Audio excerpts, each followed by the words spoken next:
யாழில் திடீரென மாயமான சோதனைச் சாவடிகள் 1500 நெருங்கும் உள்ளூராட்சி மன்ற தேர்தல் தொடர்பான முறைப்பாடுகள்.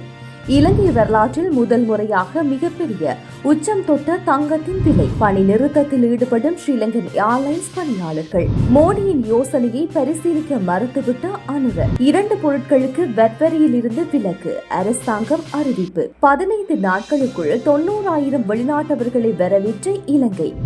உயிர்த்த ஞாயிறு தாக்குதலில் கொல்லப்பட்டவர்கள் நம்பிக்கையின் நாயகர்கள்.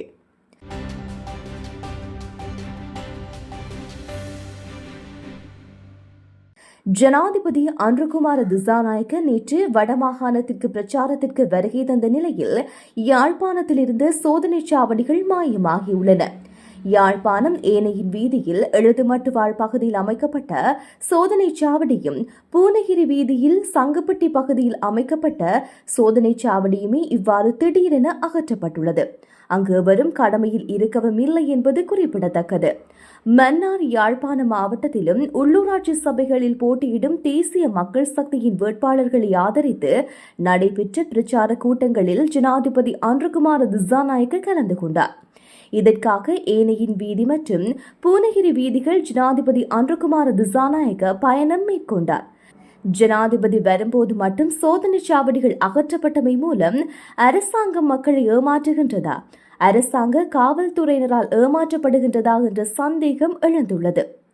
அன்ருகுமார திசாநாயக்க ஆட்சிக்கு வந்த சில மாதங்களுக்கு முன்னரும் குறித்த சோதனை சாவடிகள் தளர்த்தப்பட்டு சிறிது காலத்துக்கு பின்னர் மீண்டும் அமைக்கப்பட்டது. உள்ளூராட்சி மன்ற தேர்தலுடன் தொடர்புடைய சம்பவங்கள் தொடர்பில் 1490 முறைப்பாடுகள் கிடைக்கப்பெற்றுள்ளதாக தேர்தல்கள் ஆணைக்குழு தெரிவித்துள்ளது. குறித்த முறைப்பாடுகள் கடந்த மார்ச் 20 முதல் நேற்று முன்தினம் வரை பதிவாகியுள்ளது. இந்த முறைப்பாடுகளின் வன்முறை தொடர்பில் 9 முறைப்பாடுகளும் சட்டத்தினை மீறியமை தொடர்பில் 1388 முறைப்பாடுகளும் அடங்குவதாக தெரிவிக்கப்பட்டுள்ளது. இதுவரையில் கிடைக்கப்பெற்ற 1490 முறைப்பாடுகளில் 1319 முறைப்பாடுகள் தொடர்பில் நடவடிக்கை எடுக்கப்பட்டுள்ளதாகவும் ஏனைய முறைப்பாடுகள் தொடர்பில் உரிய நடவடிக்கை எடுக்கப்பட்டு வருவதாகவும் தேர்தல்கள் ஆணைக்குழு தெரிவித்துள்ளது. இதற்கிடையில் எதிர்வரும் மே மாதம் 6 நடைபெறவுள்ள உள்ளூராட்சி மன்ற தேர்தலுக்கான அஞ்சல் வாக்களிப்பு தினங்களில் மாற்றம் செய்யப்பட்டுள்ளது. இதன்படி இந்த அஞ்சல் வாக்களிப்பு இம்மாதம் 24, 25, 28 மற்றும் 29 திகதிகளில் நடைபெறும் என்று தேர்தல்கள் ஆணைக்குழு அறிவித்துள்ளது. அதே நேரம் வேட்புமனு தொடர்பாக நீதிமன்ற உத்தரவுகளை வழங்கியுள்ள 102 உள்ளூராட்சி மன்றங்களது வாக்குச்சீட்டுகள் மீண்டும் அச்சடிக்கப்படுவதாக அரசு அச்சகம் தெரிவித்துள்ளது. இலங்கையில் உள்ள சந்தையில் தங்கத்தின் விலை மிக வேகமாக உயர்ந்து வருவதாக தெரிவிக்கப்பட்டுள்ளது. தங்கம் விற்பனை செய்யும் முக்கிய வணிக வளாகங்கள் அமைந்துள்ள செட்டியார் தெரு உள்ளிட்ட பகுதிகளில் 24 கேரட் தங்கத்தின் விலை இதுவரை இல்லாத அளவுக்கு 2,70,000 ரூபாவாக அதிகரித்துள்ளது. 22 கேரட் தங்கத்தின் விலை 2,40,000 ரூபாவை கடந்துள்ளது. ஸ்ரீலங்கன் ஏர்லைன்ஸ் கேபின் பணியாளர்கள் வேலைநிறுத்த போராட்டத்தை ஆரம்பித்துள்ளனர். விமானத்தில் உணவு கொடுப்பனவு மறுப்பு, ஒதுக்கீடு செய்வது உள்ளிட்ட பல கோரிக்கைகளை அடிப்படையாக கொண்டு இந்த வேலைநிறுத்தத்தில் ஈடுபட்டதாக ஸ்ரீலங்கை ஏர்லைன்ஸ் கேபின் பணியாளர்கள் சங்கம் தெரிவித்துள்ளது. இந்த விவகாரம் தொடர்பாக ஸ்ரீலங்கன் ஏர்லைன்ஸ் நிறுவனத்திற்கு பலமுறை தகவல் தெரிவித்துள்ளதாக தொழிற்சங்கம் தெரிவித்துள்ளது. சரியான தீர்வு கிடைக்காததால் இந்த பணி நேரத்திற்கு ஏற்றதனை போன்று வேலை செய்யும் போராட்டத்தையும் ஏப்ரல் மாதத்தில் தொடங்கியதாக சங்கத்தின் செய்தி தொடர்பாளர் கூறியுள்ளார். அதன்படி அவர்கள் பணிப்பட்டியலின்படி பணிபுரிவார்கள் மற்றும் குறிப்பிட்ட காலங்களில் மட்டுமே பணியாளர்கள் மையத்தில் இருந்து வரும் அழைப்புகளுக்கு பதிலளிப்பார்கள். எனினும் பாதுகாப்பு மற்றும் அவசர கால நடைமுறைகள் மேற்கொள்ளப்படுகின்றது என்பதை சங்கம் வலியுறுத்தியுள்ளது. ஸ்ரீலங்கன் ஏர்லைன்ஸ் நிறுவனம் தற்போது சாதகமான வளர்ச்சியை எட்டியுள்ளது.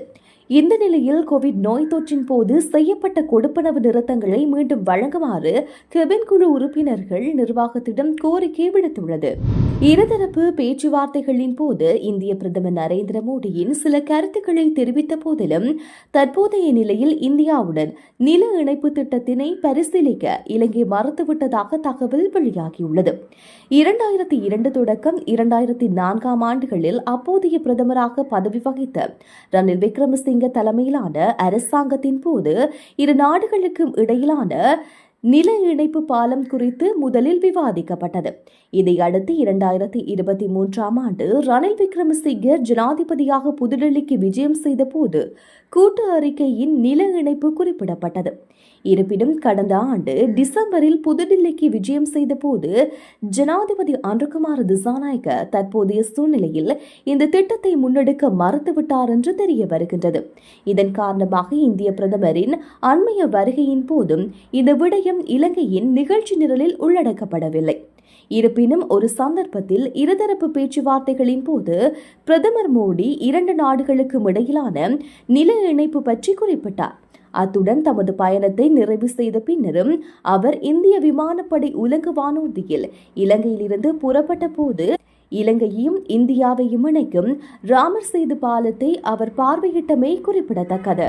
பெறுமதி சேர் வெட்வரி திருத்த சட்டமூலத்தின்படி உள்நாட்டு உற்பத்தி செய்யப்படும் திரவ பால்மா மற்றும் தயிர் ஆகியவற்றிற்கு வெட்வரியிலிருந்து விலக்களிக்கப்பட்டுள்ளதாக உள்நாட்டு வருவாய்த்துறை தெரிவித்துள்ளது. அதற்கமைய ஏப்ரல் 11ஆம் தேதி முதல் நடைமுறைக்கு வரும் வகையில் திரவப்பால் மற்றும் தயிர் மீதான வெட்வரி நீக்கப்பட்டுள்ளதாக திணைக்களம் தெரிவித்துள்ளது. வெட்வரி திருத்த வர்த்தமானி ஏப்ரல் 9ஆம் தேதி நாடாளுமன்றத்தில் நிறைவேற்றப்பட்டது. இதற்கு சபாநாயகர் ஜெயந்த விக்ரமரத்னம் ஏப்ரல் 11ஆம் தேதி கையெழுத்து ஒப்புதல் வழங்கியுள்ளார். அதன்படி தொடர்புடைய சட்டம் குறித்த தினத்தில் நடைமுறைக்கு வந்ததிலிருந்து உள்நாட்டு வருவாய்த்துறை பல வரி திருத்தங்களை செயல்படுத்த நடவடிக்கை எடுத்துள்ளது. 2025 ஏப்ரல் மாதத்தின் முதல் 15 நாட்களில் மட்டும் இலங்கைக்கு வந்த சுற்றுலா பயணிகளின் எண்ணிக்கை 93,915 என மதிப்பிடப்பட்டுள்ளதாக இலங்கை சுற்றுலா மேம்பாட்டு ஆணையகம் தெரிவித்துள்ளது. தரவுகளின்படி இதில் இந்தியாவில் இருந்து மொத்தமாக 18,220 சுற்றுலா பயணிகள் வந்துள்ளனர். ஐக்கிய ராஜ்யத்திலிருந்து 11,425 பேரும், ரஷ்யாவிலிருந்து 8,705 பேரும், ஆஸ்திரேலியாவிலிருந்து 6,604 பேரும், ஜெர்மன் நாட்டிலிருந்து 7,746 பேரும் கடந்த 15 நாட்களில் இலங்கைக்கு வருகை தந்துள்ளனர். இதேவேளை 2025 மார்ச் மாதத்தில் மொத்தம் 2,29,298 வெளிநாட்டவர்கள் நாட்டிற்கு வருகை தந்துள்ளனர். இது 2024 மார்ச் மாத தரவுகளுடன் ஒப்பிடுகையில் 9.62% அதிகரிப்பு என இலங்கை சுற்றுலா மேம்பாட்டு ஆணையம் தெரிவித்துள்ளது. 6 ஆண்டுகளுக்கு முன்னர் உயிர்த்த ஞாயிற்றுக்கிழமை தேவாலயத்தின் மீது மேற்கொண்ட வெடிகுண்டு தாக்குதலில் இறந்தவர்களை உண்மையில் வீரர்கள் என்று வத்திக்கான் அறிவிக்க உள்ளது. கட்டுவாப்பட்டிய தேவாலயத்தில் வைத்து எதிர்வரும் 20ஆம் தேதியன்று வத்திக்கானில் இருந்து வெளியாகும் இதற்கான அறிவிப்பை கர்தினால் மெல்கம் ரஞ்சித் வாசிப்பார் என்றும் கத்தோலிக்க தேவாலய தகவல் தொடர்பு இயக்குநர் அருட்தந்தை ஜூட் கிறிஸ்டா தெரிவித்துள்ளார். தங்கள் வாழ்க்கையை தியாகம் செய்பவர்களை குறிக்க பயன்படுத்தும் ஒரு பதமாக கத்தோலிக்க திருச்சபை கருதுகின்றது. இதன்படி உயிர்நீத்தவர்கள் ஜேசு கிறிஸ்துவுக்காக தங்கள் வாழ்க்கையை தியாகம் செய்த ஆண்கள் மற்றும் பெண்கள் என்று அறிவிக்கப்படுவார்கள். இதேவேளை உயிர்த்த ஞாயிறு தாக்குதலுக்கு பின்னால் உள்ள உண்மையை கண்டுபிடிப்பதில் ஏப்ரல் 21ஆம் தேதி வரை அரசாங்கம் என்ன நடவடிக்கை எடுத்தது என்பது குறித்து தேவாலயத்தின் நிலைப்பாட்டுடன் கர்தினாலின் இந்த அறிவிப்பு வெளியாகும் என்று அருட்தந்தை ஜூட் கிறிஸ்டா குறிப்பிட்டுள்ளார்.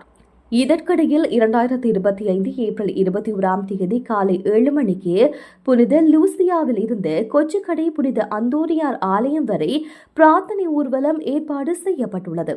காலை 8:30 மணிக்கு தேவாலயத்தில் ஒரு நினைவு நிகழ்வு நடைபெறும். இதில் ராஜதந்திரிகள் உட்பட முக்கிய தலைவர்கள் பங்கேற்பார்கள் என அறிவிக்கப்பட்டுள்ளது.